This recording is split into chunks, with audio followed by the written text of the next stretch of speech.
Hey, welcome back, everybody. It's time again for another Health Talks with Dr. Trinh. The one show, the only show that shows you a path to a healthier life. One step at a time, one conversation at a time.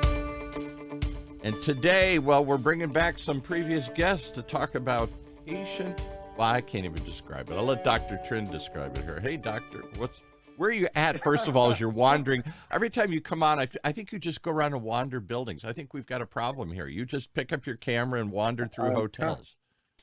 Yeah, I'm. You ever watch that movie, what is it, Inception? Yeah. Yes. So I'm in one of my multiverses right now. And so yes, that's what's going on right now. Looks pretty real. Looks like North Carolina to me. I'm just guessing. Yeah, that can be. I was in California yesterday. It can be North Carolina. That'd be kind of unusual. So what did you do? You gave a keynote speech to some group and you just got off stage? Is that what you did? Yeah, I just gave a keynote speech and I just got off stage and here I am. Going up this outdoor elevator in this overlooking this courtyard and everything here. Yeah, pretty much. Well, looking for the mini bar in his room here so we can get ready for the next one here. All right, so you're in North Carolina, and here you brought back some of your medical students who are going to talk about what? Learning to be doctors? Is that what this is about? The process of medical school. I know we've had Isabel on before, and welcome Grace, and we're following some of your journeys here, from the days before med school to where you're at now, and the projects you guys are doing with the global missions group that you're part of. Wow! And so I know you guys did some recent training, right? Where you train a number of our volunteers who will be heading to Vietnam next week, actually. Yes, they're all trained and ready to go. So I'm so excited to hear back. I'm bummed I can't go on that trip. But your sister is. Yay. Yes, she is. You'll like her more. She's fun. So here you are in the early stages of your medical career. Where you go to medical school, Isabel and Grace? Where are you going? You're going to be doctors of osteopaths? Is that what a DO? You got it. We are DO students. So we are at Western University. It's an osteopathic medical school. And it's also really neat because it's sort of an umbrella school. It's got all different health cares underneath it. We've got dental, nursing, PA, veterinary, optometry, anything, you name it. So it's allowed us to experience a lot of uniqueness about medical school that I don't think all campuses have. And give me just a quick overview. When I was a kid, we weren't sure doctors of osteopath were real doctors. And in some states, they weren't allowed to be. And then that sort of went away. But it's a different kind of approach to medicine somewhat. And I don't really understand what's the difference between a traditional doctor and a DO, if any. So I think that the biggest thing to sort of show the qualifications and the credentials first, I think that's a really smart way to go. And then I'll pass it to Grace for some of the theological side behind it. Theological. A little bit. Just theory of the universe here, the divine inspiration. Right. Okay. But on a very basic level, in about, I think it was 2016, residency programs, MD residency programs and DO residency programs decided to unite, and there is no difference. Every MD and DO student can apply to the same residency. Now, the idea behind this was, okay, DO students take their own board exams, MD students take their own board exams. We'll let those scores kind of speak for themselves. Right. Well, the DO students said, hey, we learn all the same stuff that you MD students learn, which is a little bit of additional material. So we started taking the MD board exams as well and had the exact same national average, no difference. So it was a really great way of showing that the DO kids are on the same level as the MD kids. We just have some extra and different training. So Grace and I will be taking both sets of those boards next year and hopefully passing. So Grace, tell us, welcome to the show, and tell us what a doctor of osteopathy is. How is that any different than just a regular medical doctor? So it's really just about the philosophy and our approach to medicine, kind of like the basic guideline or like the tagline of osteopathic medicine is that we're looking at patients from a holistic lens. Oh, so okay. you're looking at a patient, mind, body, and spirit. You're really working collaboratively with them to find the treatment that works best for them, and trusting the internal systems of the human body to like kind of guide you to the best treatment. And the other big difference between osteopathic medicine and allopathic medicine, which would be MDs, is that we get to learn osteopathic manipulative medicine, or, lovingly OMM. And it's kind of a very hands-on way to learn treatments. And so that's actually been my favorite part of medical school of my first year, is getting to take our OMM classes and being able to put our hands on somebody and, just kind of feel down spinal musculature and see, like there's something off here. And then, our professors are really lovely and they teach us different treatments, and you get to see a real life change, especially if your partner actually had some sort of dysfunction and you're not just, practicing for the sake of practicing. So rather than just standing back and asking me a series of questions and maybe looking at my tongue or a few other things, or listening to my chest, you're somehow putting hands on patients here. Yeah. So, I mean, that's just if you want to practice OMM as an osteopathic physician. So DOs do everything. They're in all sorts of medicine, but it's really fun because I think that OMM is something that we're really, I personally am really excited that we got to learn, because it's something different. And you get to see that in-person live change. And is this manipulative? I mean, you're going to be mono hands, you're doing something. Is it just to assess a patient, or are you adjusting things like a chiropractor does? Let me put these bones. It's similar. Back. So you do use your hands. We call it palpating. And so you're just kind of feeling through, the muscles of the body down to the bone, or whatever layer of tissue that you're trying to assess. And we learn a bunch of different principles about, the way that the human body works, and the way the different tissues interact with each other, and how they might cause different dysfunctions. And if you have a locked up jaw, maybe we should be looking at dysfunction in your hips, because it, travels all the way up. Dysfunction in your hips. My hips are off and my jaw locks. Is that what you're saying? The pelvis is the center of the body.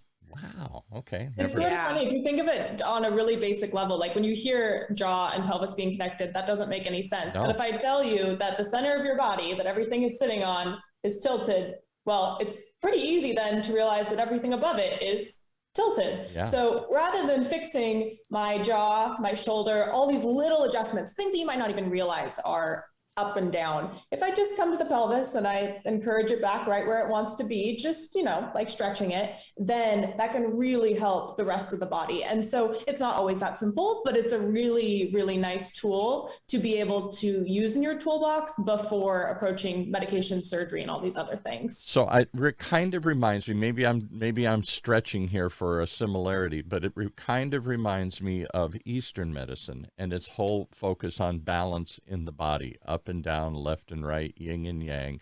Now, of course, they have a different underlying philosophy, this idea that there are meridians and there's energy flowing through your body, which you can tap into and draw upon through acupuncture or acupressure. But particularly, we had somebody on who did Chinese acupressure, and it was really about that, putting hands on the body, trying to find the knots, trying to find the places where the muscles are constrained or knotted up, or where the blood vessels are twisted and knotted up. And if you can somehow release that, their theory is it releases the energy, but it certainly releases that tension. It certainly releases the body's own, like you're saying, the body's knotted up, it's pulled off, it's out of balance somehow here. And if you can release that, if you can relieve that, does that give you some relief, or maybe even help heal other parts of your body? Because they do the same thing where they talk about, they find something, they're tracking these Eastern meridians that I don't know Western medicine recognizes or believes in here, but they're tracking this flow, these connections between different parts of your body,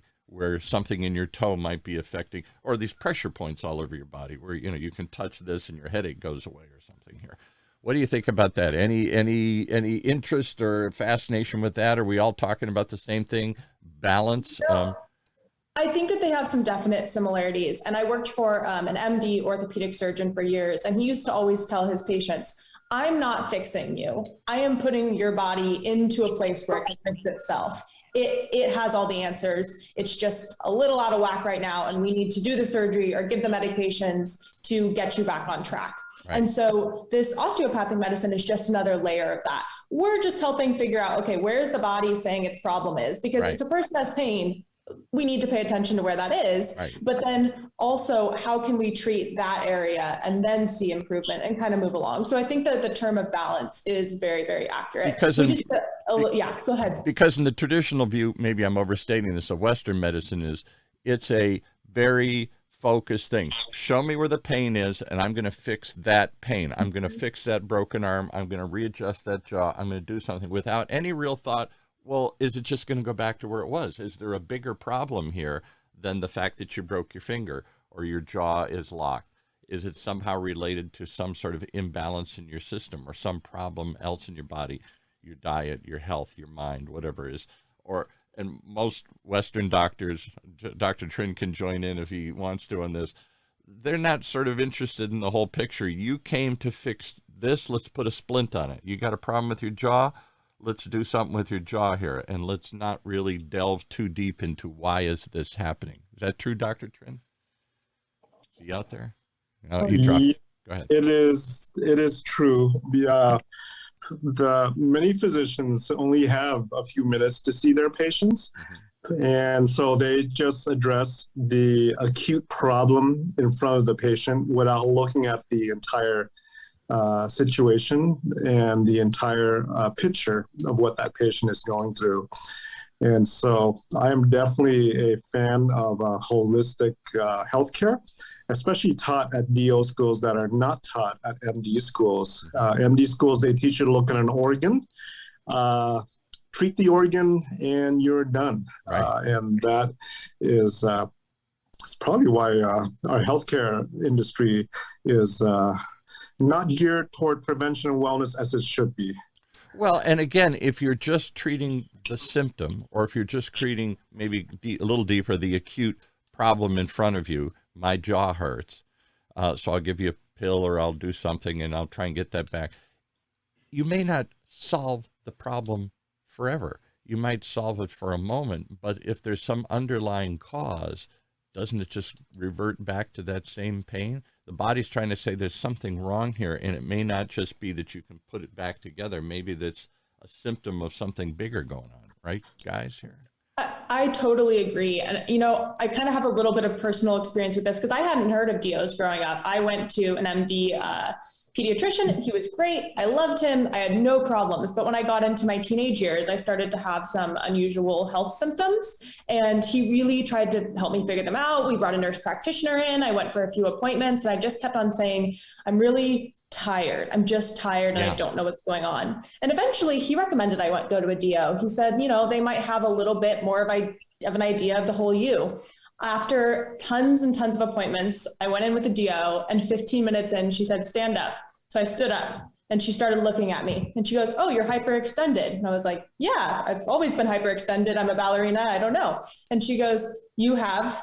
And she gave me my diagnosis, and she could tell all of this from looking at how my body stood, and not just that, but also asking me better questions rather than just saying, okay, you're saying you're fatigued. Does that mean that you're tired, or does that mean you want to lie down? And I was like, oh, no, it means I want to lie down. And she goes, that's different. And so she just knew these little other questions to ask. She spent an hour with me. We figured out my diagnosis, and I was up getting treated and feeling better in the next 2 days. It was amazing to have this experience. Did you have a similar experience, Grace? What brought you to the world of DOs, and why not just regular MD medical school? My primary care physician growing up, I've had him since I was 16. He was a DO, and I was a very clumsy kid. I'm still very clumsy. No. And I played a lot of contact sports where I was contacting the ground. That was the contact in contact sports. I hit the ground. Right. Okay. But yeah, I played basketball growing up, and I was a semi-professional ice skater and a dancer. And so putting a lot of strain on my body. And, you know, kind of like ballerinas, the musculature and spinal curvature of ice skaters is all out of whack. Yeah. Just because of the way that you have to hold yourself. Right. Your body's and so I had maybe a lot of not back supposed to problems. do these things, and so you force it to do Oh, these maybe things. you were Yeah. not supposed to strap, you know, sharp blades onto our feet and then whip around on ice, but it's fun. Yeah. But yeah, so I got really lucky. My PCP, my primary care physician, was a DO. And, you know, anytime that I have like, hey, my back's been hurting for like a couple days, or I think I twisted my ankle, or I broke my ankle so many times, Wow. just like tripping over anything. And I would just go in and see him, and, you know, he would do a quick little adjustment, or, you know, we would talk together about like exercises I could do at home. We actually learned a technique in school called muscle energy, where you kind of identify what the tightest muscle is in the region that might be, you know, pulling on the bone and causing some sort of dysfunction, and you loosen it by providing like a counter pressure. So if, like, say one of the muscles in my neck here is shortened, and so it's causing my whole head to sit like this, if I push my head in this direction and kind of guide it gently this way by stretching out this muscle, it'll loosen the hold that it has on that spinal segment. And then I'll get to hold my head straight up again.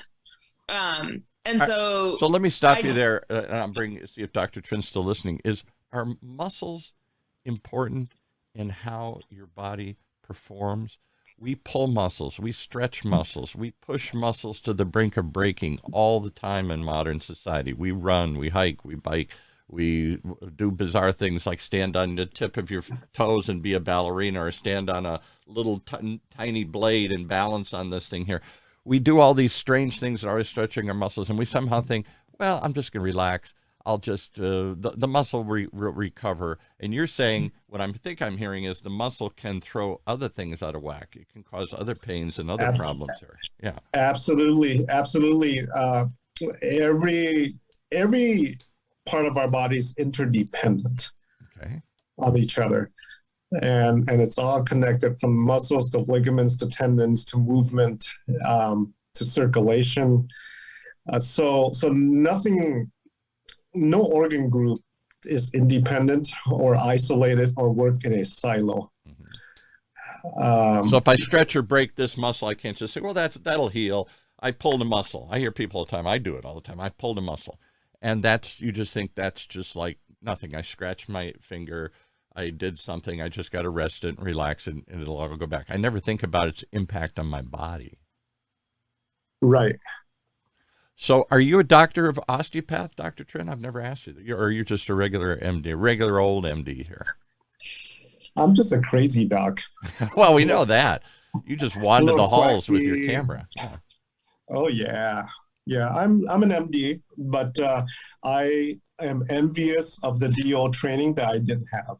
That's more holistic than the training I had. And is there, I'm not trying to get you to call out and start a fight here today, but I always had the perception that the medical community, MDs, kind of skeptical about DOs, not really sure what they're doing over there.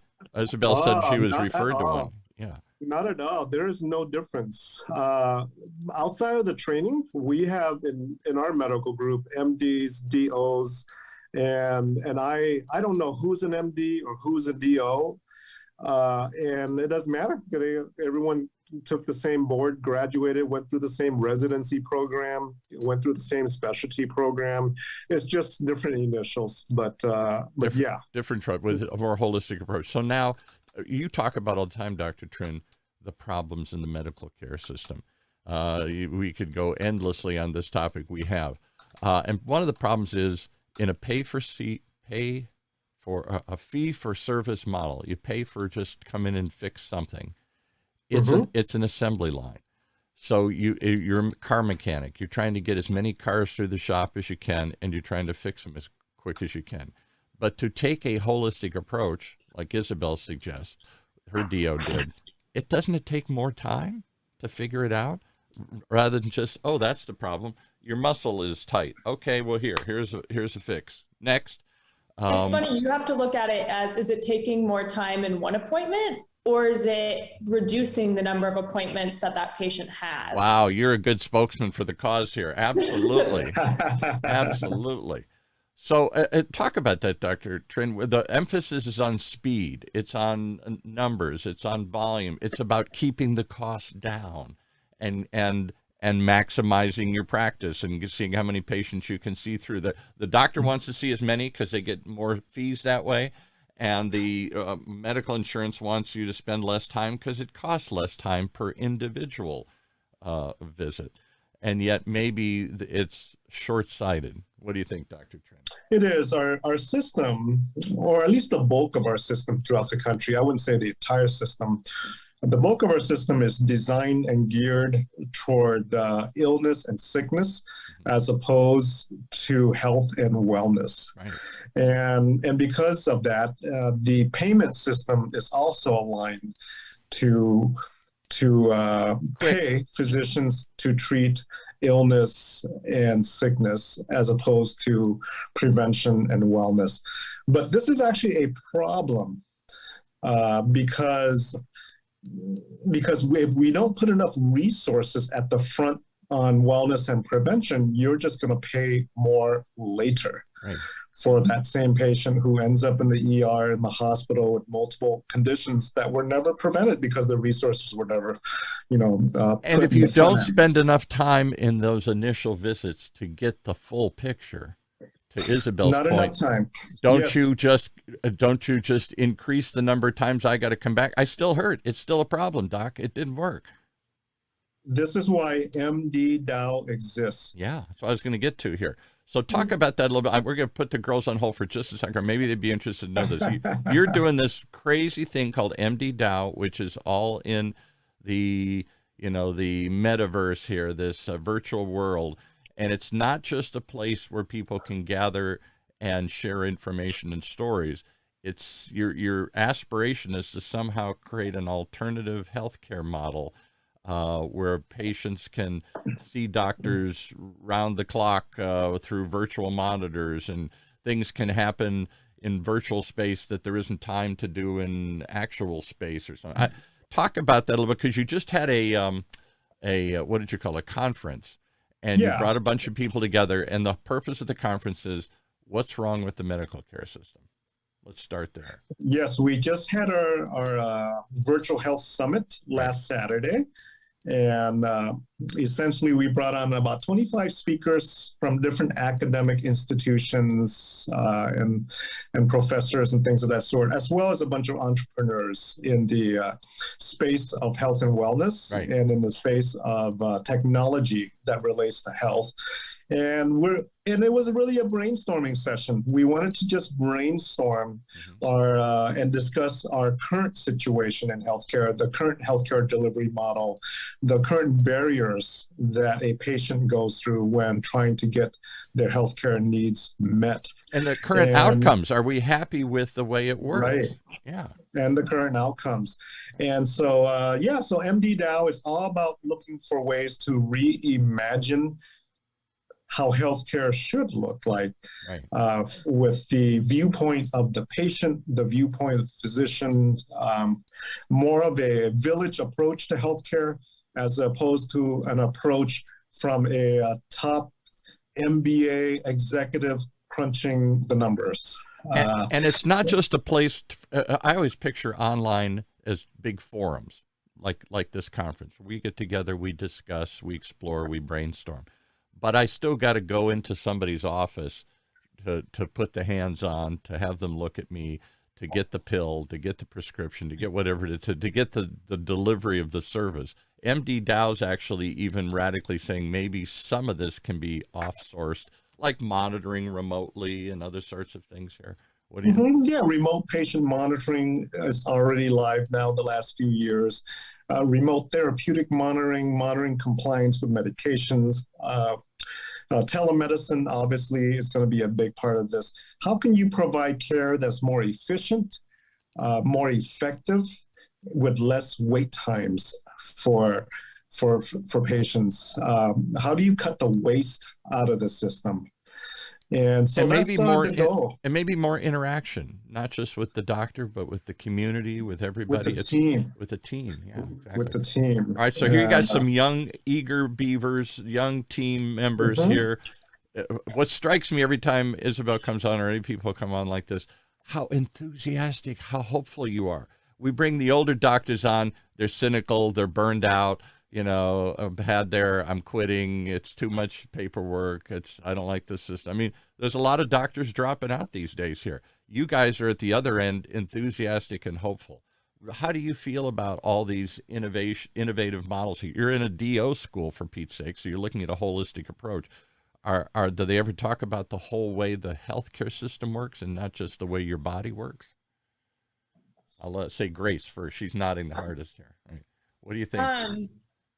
I think that it's really wonderful. I think just I have a master's in bioethics. And so a lot of times when I think about health justice and access to, medicine, it comes from that perspective. And I think that something like this, the big thing is that it's expanding access and transparency.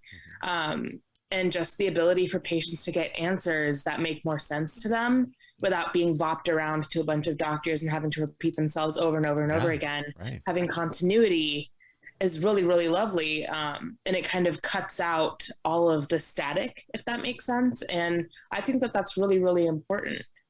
When do we get, Dr. Trinh, to the notion that I think we all want, which is an advocate?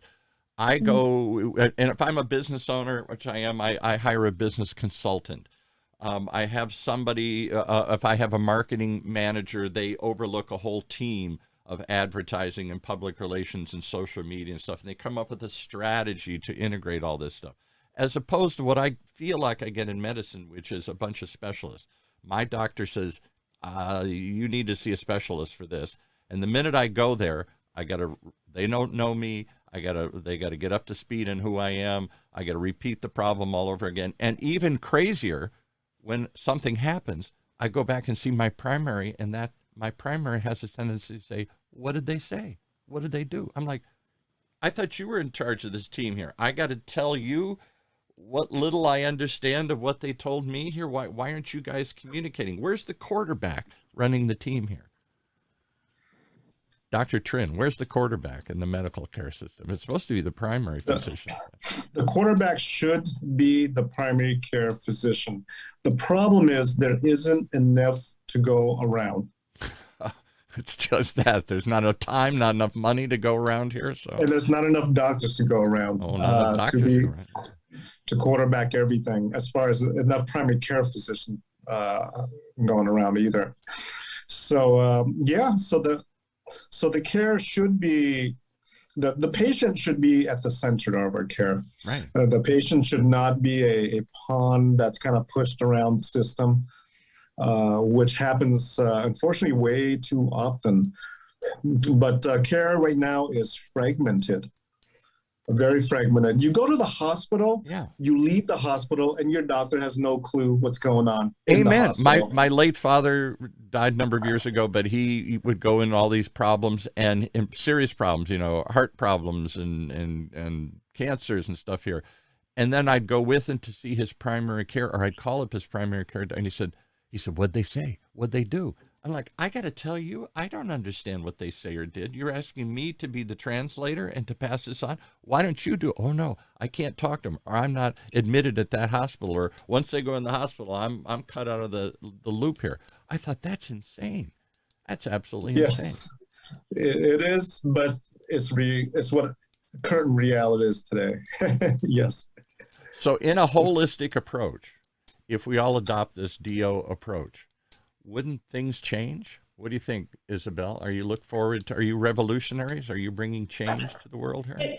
It's funny that you say if we all adopt this approach, because I would also argue that a lot of allopathic schools have a similar mindset. Now, they're not all training in OMM, in osteopathic manipulation. That's not an option. But fantastic MD schools are all about looking at the individual as a person and not just a patient, and not just saying, okay, you say you have headaches. Well, let's also check out the heart and the musculoskeletal system. So I do think that we are already taking this shift a bit, but I also think it's really necessary, because if I can go in and do a 5-minute physical exam, that is much stronger than a 0-minute physical exam. Right. And 5 minutes isn't that long. Plus, if you're a really good doctor, you're thinking, you're asking questions as you're assessing. Right. You're learning to do multiple things at once. It's also what we were saying before of forming that care team. So I was a medical scribe, and I am a huge fan of scribing because it allows the doctor to dictate what's happening during the appointment and somebody else writes it down. That means I, as the patient, am staring at my doctor the entire time. They're not looking down, looking distracted, writing down notes. Right. I know that they are hearing everything that I'm saying. They're getting down my story. Somebody else is making sure it's documented. And now we just have a faster flow. So while it might be difficult to instantly increase the number of primary care providers we have, maybe we can look for other areas in the system where we can have more support. PAs, nurse practitioners, other people who can play a more central role in these appointments. Some of the best doctor's appointments I've ever been to is when my entire care team got together. We would schedule one 30-minute appointment, and my cardiologist, my endocrinologist, my primary care physician, everyone would be in that room, because now we're all talking together. Where do you go? I've never had that experience where more than one doctor's in a room ever, other than in a hospital occasionally, and that's only if they happen to bump into each other. They don't come as a team. I don't get 3 of them show up at once. I get one who shows up, and then another one shows up, and they inevitably say, what did the other one say? Or they look at the notes and see what the other one wrote. Oh, yeah, I agree with that. No, I don't agree with that. Everybody's on their own. Wasting time. Yeah. So maybe we can do it in the metaverse one day. Right now, I used to go to UCLA, and UCLA was great because you're on this big campus with all these specialists. Right. And you have to get to know your doctors. I mean, they're not going to come all in the same room the first time, but I think they all really realized, oh, this saves time. And this is really effective because now we can just chat out this care plan. We all leave, we're all on the same page. And I mean, it's an idealized scenario, but it does happen. What do you think of that, Dr. Trinh? Just physically having all the doctors present on your team. That seems so obvious, and I've never experienced that, nor have I ever seen anybody experience that. I go to one, and then I leave. I go to another. And there's no communication between them. I sometimes have to carry my records with me to show them. I know we're trying to change that because medical systems aren't integrated and all that kind of movement. But what do you think of that, Dr. Trinh? Get everybody together at once. It's the ideal. It's the ideal way to care for a patient, and it's a process where the patient is in the center of the care. Yeah, and you're all around me trying to figure it out. The thing, yeah. Yes. All right, Grace, you're nodding. Are you buying into any of this, or no? You're just there to do your manipulation, to do your magic, and then you send me down the road and say next. I think patient-centered medicine is the future. I'm a huge fan. And it's also one of the reasons that I picked the school that I picked, is that was part of their central philosophy, is teaching us how to center the patient, how to be empathetic, how to actively listen and then ask the right questions, and how to work collaboratively. And like Isabel was talking about right at the beginning, we're really lucky that our school has a bunch of other health education programs right on campus. And we have a really fun class called interprofessional education, where they stick a bunch of us in a room and they say, work like a team, solve this problem. And they give us like fake case scenarios and fake patients with backgrounds. And they say, okay, how would you, as a future osteopathic physician, a future optometrist, a future nurse practitioner, and a future veterinarian, look at this family unit and all of their needs, all of the problems coming to them, and how would you work as a team to help find an answer? And I think it's really fun because you don't really learn all of the different ways in which we overlap. And you kind of figure out that you can rely on your entire network as a provider to help serve your patient, because that's what medicine is, right? It's health service.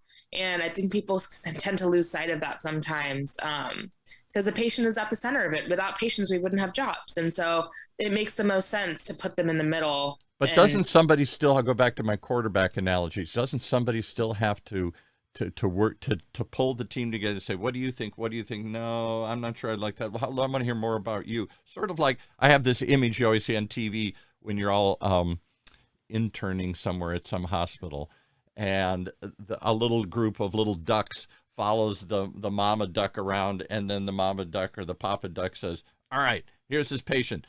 Isabel, what do you see? Grace, what do you see? And they sort of grill you, and then you're all sort of on as a scrum, you're all sort of trying to figure out what's happening here. But there is somebody in charge guiding this conversation.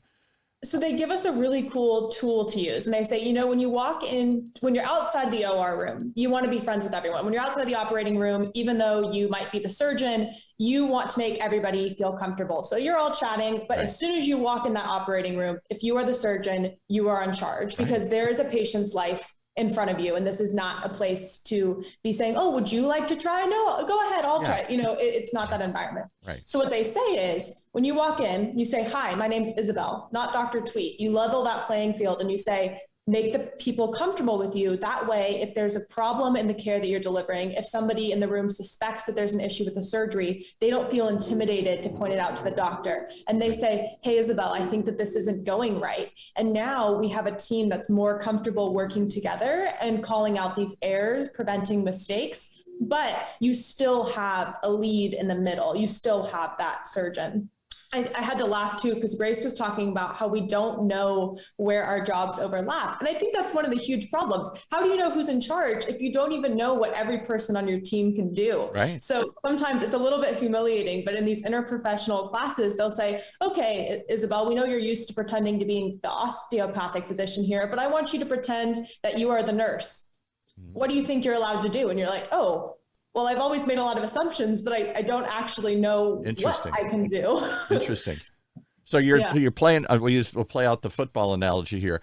We're all just whether 11 people on a football team, whatever there are, and we're all just standing around saying, I don't know. Does anybody know how to throw the ball? Does anybody know how to run the ball? Does anybody know how to block? I do. Oh, okay. I didn't even know what you're all doing. Whereas in a football team, yeah, I know what you're there to do is to block, and you're there to run, and I'm here to throw you the ball. Everybody has a coordinated position that we understand and utilize to make a team effort turn out to the way you want. And if I'm a linebacker, maybe I need to run the quarterback's plays a few times to understand what's going on the rest of the field. Just knowing my job isn't always enough, because then I don't respect, appreciate, and understand what the other people are doing. Cross-training. They do it in businesses all the time now here. Understand what everybody's doing, so you can be not just sympathetic, but you understand what they can do and what they can't do, and what role they play in this process by role-playing, by doing that.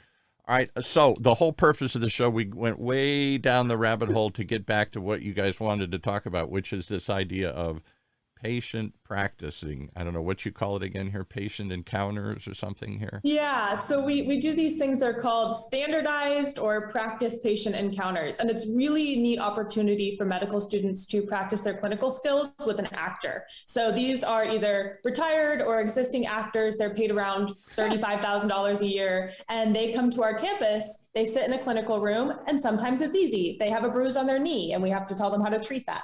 Other times we come in and they are angry and they have been waiting for an hour and a half supposedly, and they've got just a whole bunch of problems. So it's our job to calm the patient down and work with whatever scenario we're given. So we came on today to talk about that because it's a really fun part of medical school, but it's also an area that has room for growth. And with Grace's background in bioethics, she definitely has more ideas on this than I do. So they hire professional actors, real actors who can really act this out convincingly and have some backstory built into their head here, and some they're bringing a whole characters.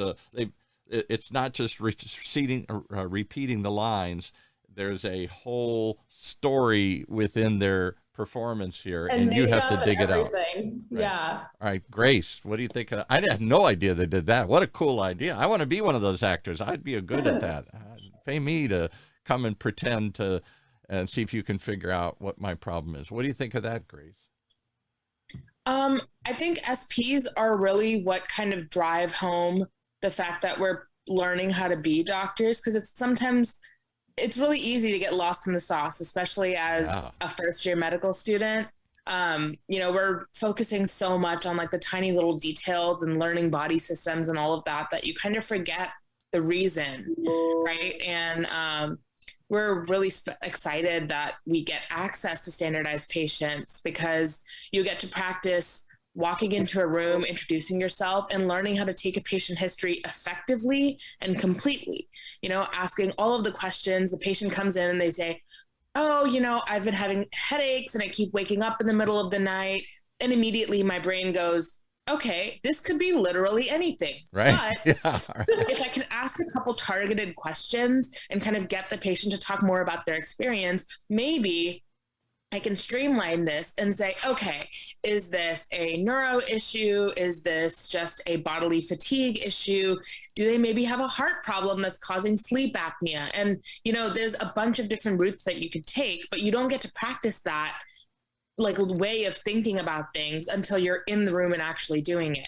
And so obviously our school makes it a little bit easier on us in our first year, where if you're walking into a standardized patient encounter, that it's going to be something on theme with the block that we're doing right now. So if we're learning about the heart and the lungs, the patient I'm going to see is I'm going to have some sort of problem with heart and lungs. And that's all they give you. Outside of that, you have to kind of figure it out, which is really cool. And then you get to do a practice physical exam. So you get to practice listening to the heart and lungs and doing any specialty tests. And we get to learn those in class and practice on our friends, but doing it real time and having to record what you hear and all of those things, those are our learning how to be a doctor skills. And I think those are going to come in really handy in clinicals. And these actors, do they make it easy on you or hard on you? I'd make it hard on you. Sometimes. So I think one of the fun things about SPs is that they, are kind of given a prompt and they just kind of do with it what feels most natural. But that's not always the case in medicine. Sometimes, like Isabel was saying, your patient got, forgotten or something, and they got left in the waiting room for an hour and a half. Or you as a doctor had a really difficult patient and you needed to spend a little more time with a patient. And so your next patient got pushed back a little bit. And then now they're upset that their time's getting wasted. So you're walking to a room where your patient already isn't happy with you. And the biggest thing as a doctor is to establish that trusting relationship. And so you have to find a way to communicate with them that lets them know that you're really sorry, that you really want to work with them, that you're centering them now, that you are face-to-face, but you have to kind of find a way to navigate those things. Or you might be in a hospital setting and a patient comes in and they need a blood transfusion, but their religious beliefs won't allow it. And so you need to learn how to communicate with the patient and get to a place where you can meet in the middle. Right. And that was a lot of my training in bioethics, is learning how to navigate patient priorities and what's most beneficial from a medical perspective. And as we get further in our medical education, as second years and third years, our SP encounters will get harder and harder, and we'll start to incorporate more of that nuance. So here's what I'm hearing, Dr. Trinh, and I didn't know that medical schools did this at all.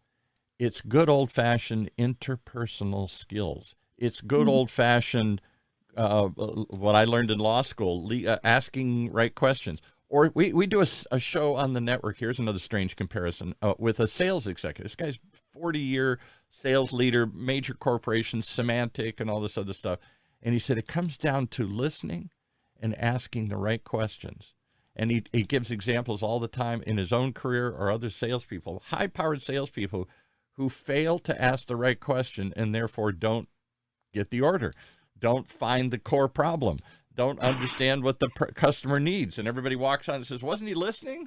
What's the problem here? I have that all the time. I think doctors have the worst interpersonal skills in the planet here. It's very cold. It's very checklist. It doesn't feel warm, and it feels rushed. What do you think of that, Dr. Trinh? Are you guys as a group lacking in some interpersonal skills? Yeah. What did you say, Paul? I didn't hear you. Yeah. Oh, thank you. What was that? Thank you. Yeah, you just made my point. Just kidding. So I get that you've really got to pick up on cues. You got to listen to what they're saying. People don't know how to explain this either. You act like it's all the doctor's fault. The people have no clue how to explain what they're doing, or maybe not remembering something here. Investigators on TV, they're always saying, now, let's go through it one more time. Maybe there's something you forgot that you saw that's really important. You think it's unimportant, but to me it might be an important clue. That investigative CSI crime scene kind of skills, that sales skill to get to the core problem, it's trying to ask the right question. That sounds like a big part of figuring out the right answer. Yes, everyone listens, but few connect. Oh, wow. Wow. There you go. Take that to the bank. There you go. And it is about trust, because trust is what lets you open up and share stuff. And trust, how do you get trust? Maybe you build it up over time because you know the patient. That was the ideal scenario. You know them. You understand them. But when you're doing this in a clinic, when you're doing this in a 5-minute bite, it's hard to figure you're going to ask all the right questions. You're going to listen carefully enough because you're distracted. You're writing down, what'd you say? And it's hard to believe that you're going to build that much trust in just a couple of moments here. I think there's maybe the underlying cause of this problem here. I don't know if Dr. Trin's ever been to one of these, but I was reading in a book recently about these conventions that they do. They're totally for nerdy doctors, but it's just, they'll put a doctor on stage and they'll get them a case, and the doctor can ask any questions that they want about the case, and everybody watches their thought process on coming to the answer. And it's just a really fun way to see how other people think. And I read about this in a book called Every Patient Tells a Story. It's fantastic. It's by Lisa Sanders. And it's about how the patient always has the answer. You just need to know what questions to ask. Bingo. And so they put doctors on the spot and they just have them ask these questions to really see not always how they get it right, but what they get wrong. And that's really, really where you learn. And then once you figure out what question you didn't ask, you're never going to forget to ask it again in the future, because it could be the solution for someone. But then you've got to be vulnerable. You've got to be open and admit that you may not have got every case right. And my perception of doctors is this godlike persona that they put on, either for themselves or for the patient's comfort. I got this. I'm the doctor. I'll ask the questions. I'm in charge here, and I have the absolute answers, even though they go home and go, wow, I blew that one. I forgot to ask that question. I should have asked that.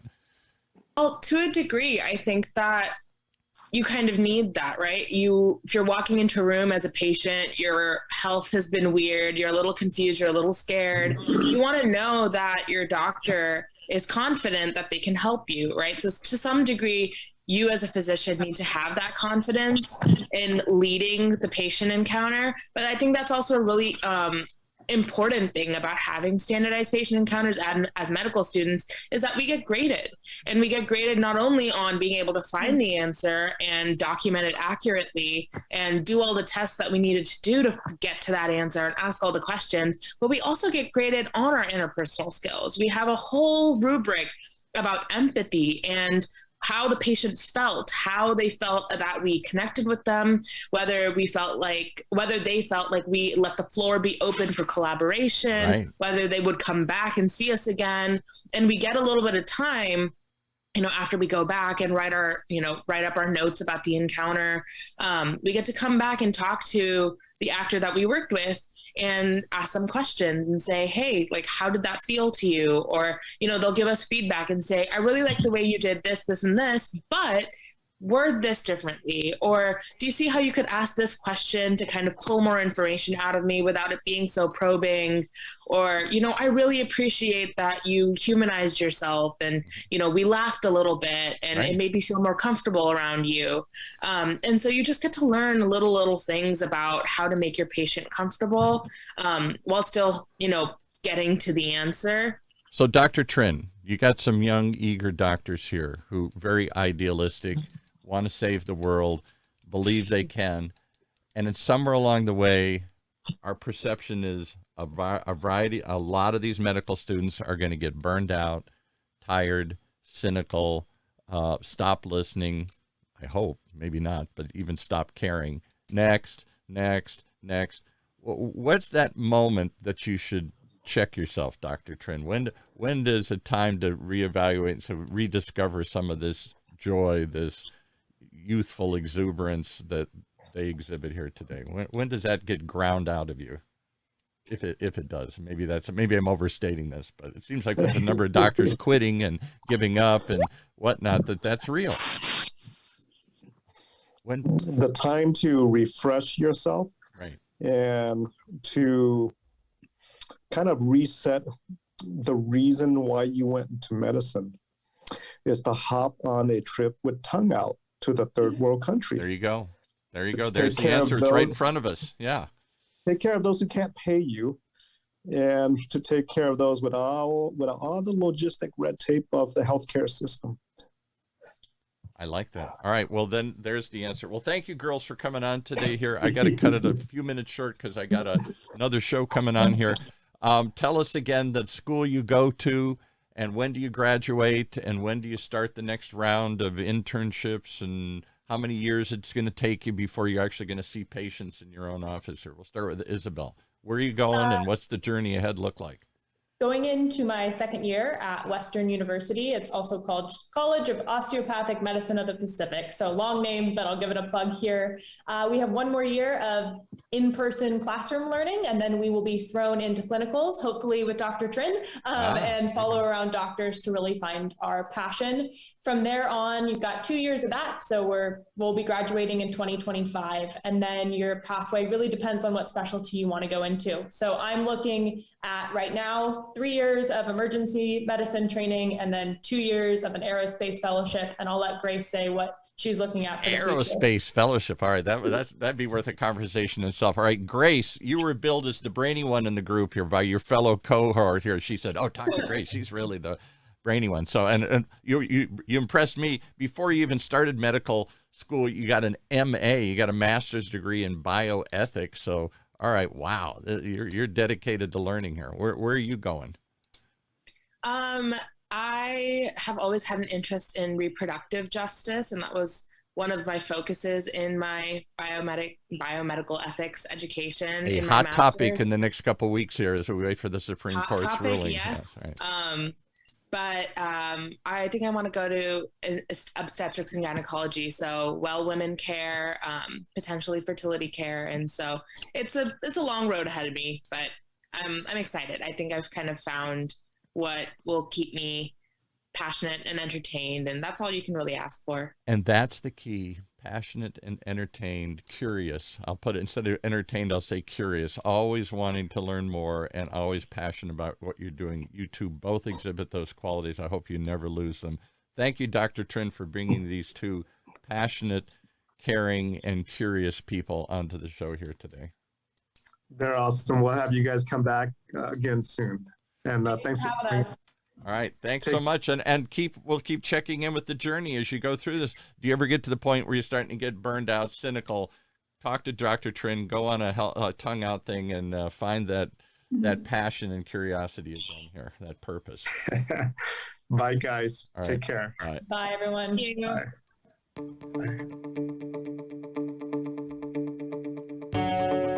Well, there you have it, folks. Wow, if that doesn't give you some hope for the future of medicine, I don't know what will. There are people coming up right now, the future doctors of America. They're not cynical, tired, burned out, just in it for the money.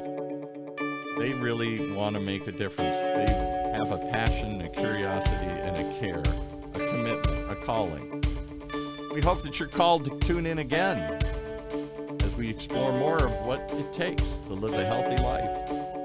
And have some honest health talks here on Orange County's only community radio station, octalkradio.net. Streaming live from our studios here at the University of California, Irvine's Beal Applied Innovation Center.